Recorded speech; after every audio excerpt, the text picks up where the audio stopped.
One of my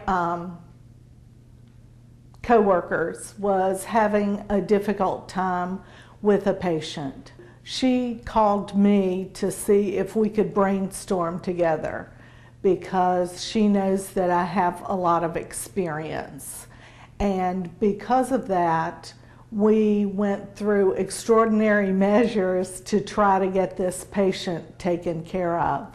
We had to call several doctors to get information that was years old and try to put all that information together so that we could get this patient taken care of.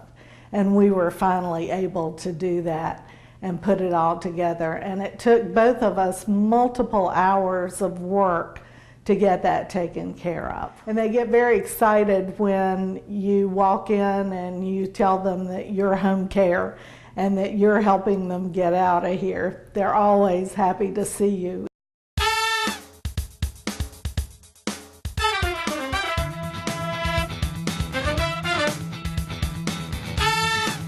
I had to fill in for the beginning of a support group because the facilitator was running late, and a gentleman came in, and he happened to be the only member that showed up that evening, and his wife had just died from cancer.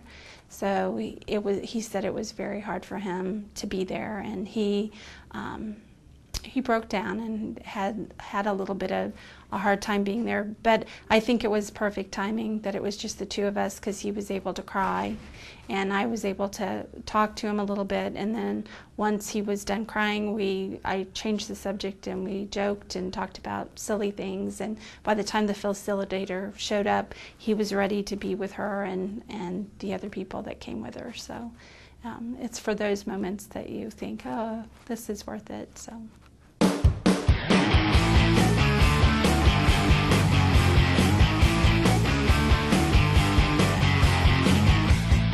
I have a few patients that we're close to and everything. I had one call me up just to tell me she loved me. Yeah, and that she's going to get a t-shirt printed with my name on it. We had one patient diagnosed with cancer. She came in with stomach pain and she'd been here a lot for it. And that day she didn't have an appointment. I worked her in with Dr. Garman, and he sent her over and found it that day. I think you can tell when talking to a person when it has to be done now.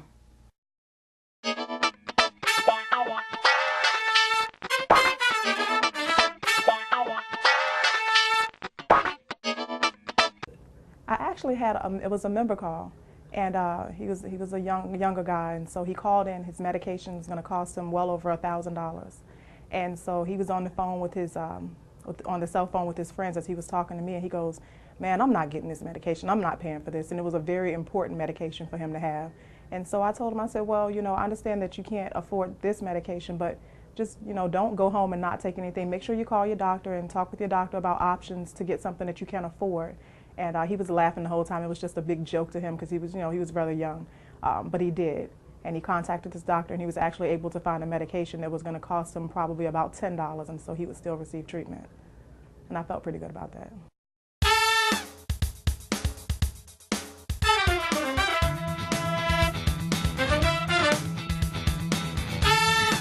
My kids have come to my job a few times to see me. Yeah. Yeah, they know a lot of residents and a lot of patients here.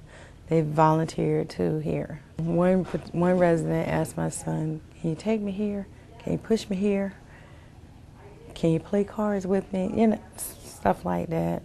They know how it is, you know. It could be stressful, it could be painful, but it can be a real joy too.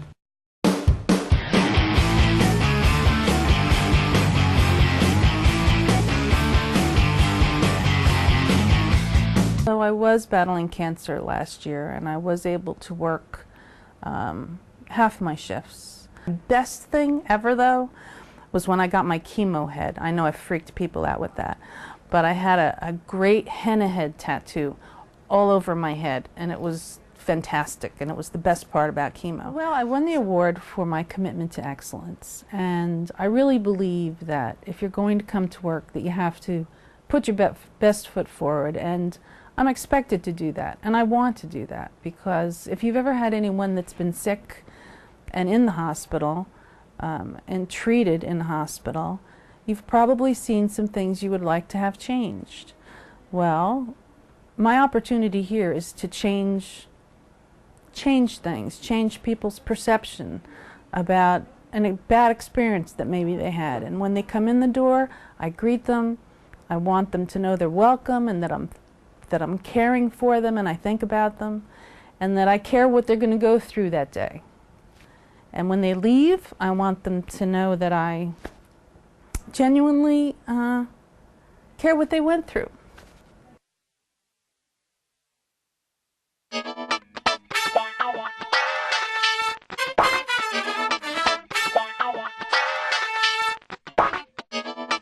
One lady, she really was down on her luck. She was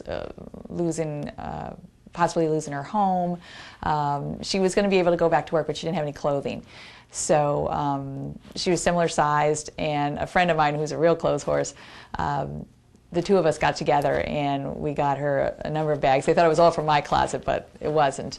But clothing, shoes, purses, and brought it in. Unfortunately, I was not able to see her the day she came in for it. I was all sitting on my desk, but she came in, and Tamika from the front desk brought her back, and she said she was just stunned.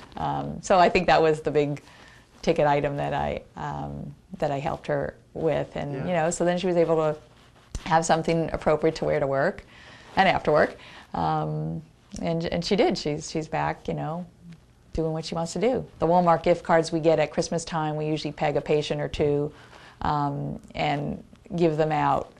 We donate our cards and give them out. I mean, I did have another lady who she raises her grandkids, and not much money as well, and I think 5 or 6 gave me their card as well. So we had, you know, a little over $100 to give her to have at Christmas time. So, I mean, that's not just me. That's just the Hilltop spirit, I have to say. It's just the coworkers here have been a big part of helping me to do what I do as well.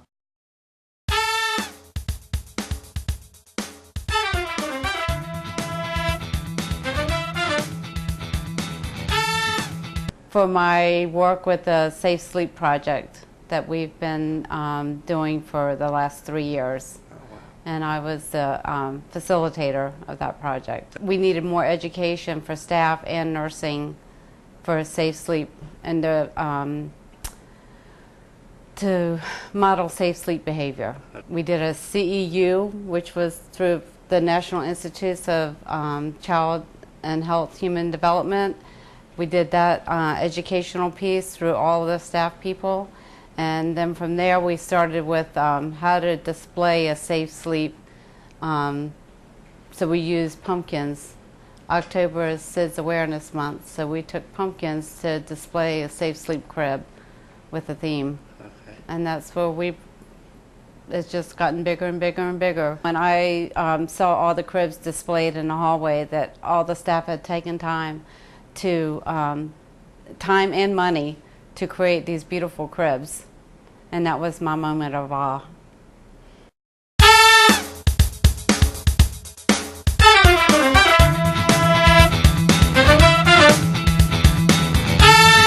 Well, I had a co-worker who was learning our check run process, our piece from the AP department, and she had a question of what address to send some checks to.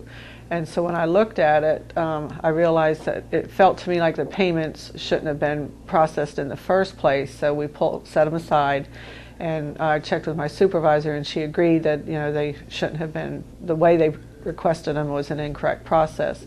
So we ended up not sending them out, and avoided some potential patient complaints, because it would have turned out for the payments to be sent to the patients only to have to refund to another entity.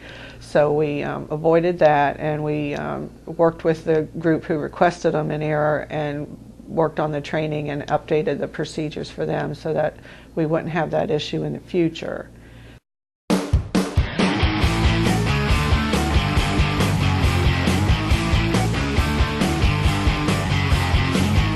I had a patient who had orthopedic surgery, and it didn't turn out in the way that he had expected. He had expected something else to happen, and just the opposite did. I mean, he did well, but he still had the hardware on his ankle, and he wasn't very happy. He was pretty upset about it, and he was in a lot of pain. So I had him here for a while in the recovery room, trying to get him comfortable before I brought him up to his room, which required a lot of medication, a lot of reassurance, and like you said, he was upset that he still had this hardware. So he wanted his wife to come in and see him, and I called the floor, had her come down. She sat at the bedside with him, and they talked, and he was upset, and he cried a little bit. And then she had to leave because it was getting dark, and she didn't want to drive home in the dark. So she had gone out to her car, and the patient asked me, the patient had told me she has my glasses, and I can't see anything without my glasses. So I had to, bionic woman, she was parked in the very front of the hospital, so I ran out, and I was fortunately able to catch her in her car. I think I startled her at first, because she was probably thinking, oh, what happened? But I said, he needs his glasses, and she was like, oh, you know, and so I got his glasses for him, brought him back, and I don't know, he was very, very thankful. I brought him up to his room, and he said, thank you, you went above and beyond what you needed to do. Of course, I didn't feel that way, but I was glad I could help him and make his day just maybe a little tiny bit better.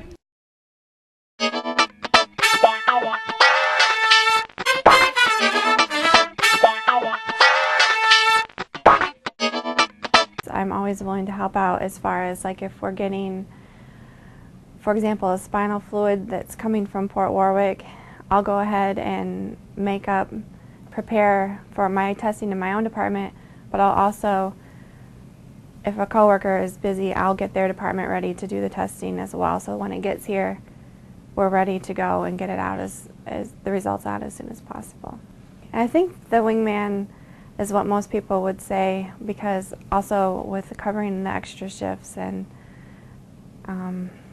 you know, my coworkers' well-being is really important to me, as well as the patient safety.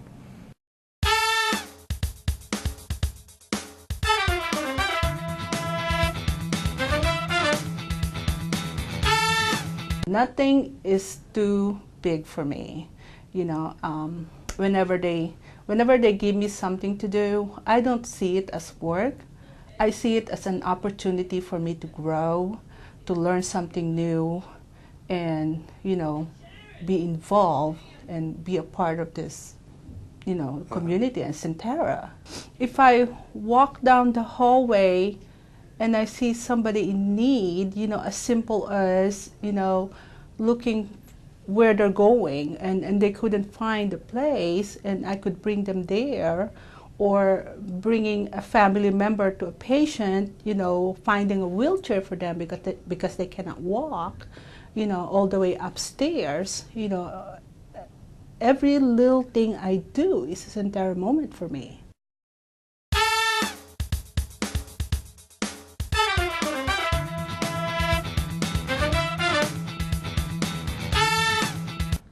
Patient husband gave me a call, stated that they had left some items within one of the rooms that they had recently been discharged from. I took it upon myself to go look through the room, which I discovered one of the ESD employees had already disposed of the items. So I went through some of the trash bags that we had tied up, and sure enough, we discovered that the patient had left their foam pillow that was made, especially custom made for them. So they was very happy that we found it. They came up, picked it up. We labeled it with their name so they can make sure they received it. Being a team coordinator, I got to set a good example, and a lot of these examples I learned from my coworkers.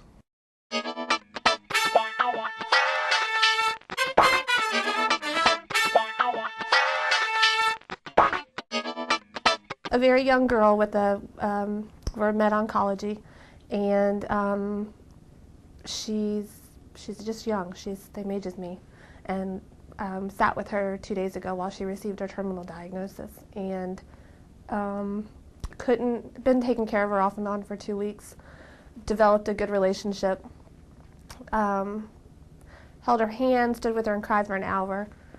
She asked for no one to leave her, just not to be left by herself until family could get there. And I didn't know what to do other than just sit beside her and put myself in her shoes, and she has children. And I went home, and there's a certain song that helps me, and I know her. I know she's got a strong faith, and I know that she's similar background as me, so I knew that we had a lot of the same characteristics. So I knew she'd like this song, so I made her the CD, the inspirational CD, and I brought it to her today, and I'll give it to her. Hopefully she's going to get out of here today and hopefully make it out the door.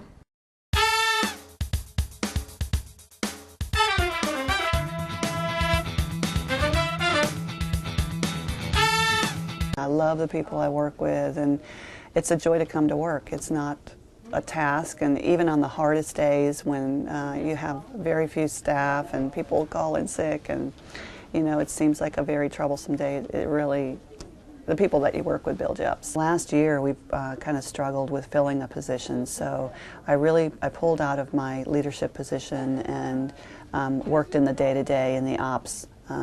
So that lasted a little longer than I thought it would, because we didn't really find the right person for the position to fill. So I ended up being in the position for about 8 or 9 months.